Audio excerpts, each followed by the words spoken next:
G'day folks, MBS again.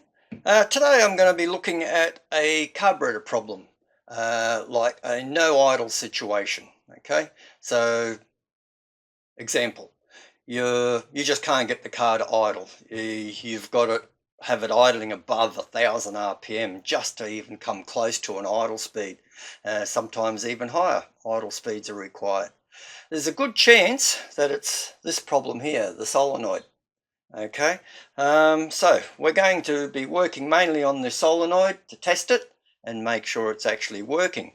They call that the fuel cutoff solenoid, and it's there to stop your engine running on when you switch it off. It just cuts the fuel supply to the idle circuit and no fuel goes in, so the engine can't keep running. Okay, as in there are particular engines that are prone to running on without that solenoid fitted, and we're going to actually show you how to modify that. But the precursor to that is, if you do modify it and snip it so it doesn't work, your engine will idle, but you have to be very careful that it doesn't keep running on. So therefore, you have to screw the idle speed down slightly to its minimum setting rather than its maximum setting. So for instance, I believe this came off a Sierra import engine. The idle speed would be 850 plus or minus 50. So I would set the idle speed at minimum of 800, maybe a little slower if it can take it. But I certainly wouldn't set it at 900 because it would be prone to run on after you switch it off. Even if it idled at 1,000 RPM with a working solenoid, the engine would not run on because it's not getting any fuel. It's being cut off. So if you have that problem that I've just described, high idle and you can't get it any lower, let's look at the idle solenoid. We can test it on the vehicle easy enough. Turn your ignition on and off. Okay, you'll hear the solenoid clicking. Okay, if you can't hear it clicking, you may have to leave the ignition on and come under the engine bay and remove and connect your terminal going to the idle solenoid. Now this is a one wire, which means that it's basically earthed through the thread or body of the solenoid to the carburetor, which is earthed through the intake, etc., and you get your earth that way. If it's a two wire, you'll find that one will be the power feed in and the other will be the return earth. So you really need to check that your return earth is actually a good earth, and that's easy enough to just put the ohm meter onto the negative terminal of the lead coming in, earthing it, and see if you get zero resistance, which will show a good earth. Okay, power is the next thing. If you're unplugging and plugging and you don't hear the solenoid working, you should go one step further and check that you've actually got power going to the solenoid. Easy enough. We'll turn the ignition on, get a test light, and we put the test light on, and obviously if you're getting voltage there, all good. If you're not, you obviously got to fix your wiring problem. Now, I would not disconnect the terminal and put the test light into the plug because of a very good reason. You may have a faulty wire, a loose connection, something could be loose, not getting a proper earth. So you may actually get voltage to your terminal, but because it's shorting somewhere when it's under load, and it would be under load when it's trying to operate the solenoid. So if you hear this thing clicking on and off, on and off, on and off, on and off rapidly while you've got the terminals connected, you can bet that it's some sort of faulty connection somewhere. It's not the solenoid's problem. All right, so that would probably be an earth or even a power wire going to this point. Maybe shredded, dirty connection somewhere, because the wire coming to here isn't one solid wire all the way from the ignition switch or wherever the power comes from. There's usually a connection somewhere that could be faulty, corroded, and causing you to lose voltage or voltage drop at that terminal. So you have to be wary of that too. But let's have a listen to this when I connect it on and off. And I'll bring the microphone over and ignition on and see if we can hear it clicking.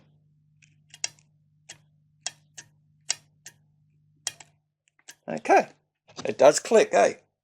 So this one works, but that's beside the point. We're going to pretend it's not, and we're going to go ahead now. If you've got one that's faulty, not clicking, you've got power, this is what you do to get your car idling again. Remove the solenoid. Now you notice I put the earth here, not on the carburetor. We may have a faulty earth through to the body, so you can't discount a poor earth there. And once we unscrew the little sucker, we'll be able to also test it externally. Now there'll be a washer underneath there. Pretty important. That's a compression washer, so you should replace it when you refit this, but never mind.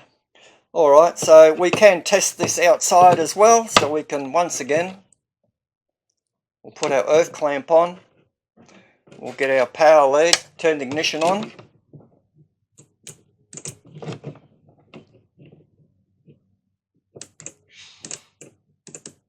And you can hear it clicking there. Alright, yours doesn't click, okay? What do? Very simple. You just chop off this end bit, okay? In there's a pintle and with a point on it, and it seals off against that orifice hole there. So in the idle circuit, the fuel comes down, goes through all these tiny little holes around the outside, and then tries to go past that pintle and continue its journey on down to the idle mixture screw, which should be just below it somewhere. Now, there are other models of this. This is the O-ring seal type. There is one that just doesn't have this on it. It's just a straight out pintle coming out, or straight out rod with a taper on it. Sometimes they might not even have a taper. But the tapered ones will give you a positive fuel shut off, whereas the ones with a flat end will still let a very small portion of fuel through, but they still do the job quite adequately. So to save stuffing around, I'm not going to modify this because this is a good one. I'll be able to sell that on eBay shortly. But yeah, just grab a pair of side cutters and snip that off, or see if you can extract that in a vise and pull it completely out, and then snip your rod, because the rod will be still left in there and you could snip it. And then screw it back in. Wash it back on. And it doesn't really matter if you if you have power coming to this or not anymore, because you've bypassed it. It doesn't work. So it will allow fuel to go through, and then you'll be able to readjust your idle speed back to normal on the idle adjustment screw, which is just below it here. That screw there, and slow your idle back down. Yeah, problem solved. But as I said, you may get run on, so make sure you set your idle speed at minimum setting, take it out for a run, get it nice and warm, bring it back, turn it off, and see if it keeps running on. If it keeps running on, you must get another solenoid from somewhere. It'll be second hand. I doubt if you could buy these new anymore. So that would be the only solution if it keeps running on, or slow it down even further if it's capable of running any slower than the minimum recommended setting. Alright guys, I hope that was helpful for you, and I'll see you in the next one. Oh, I'm back. Just for a little bit on the end. I know we're only concentrating on the solenoid itself.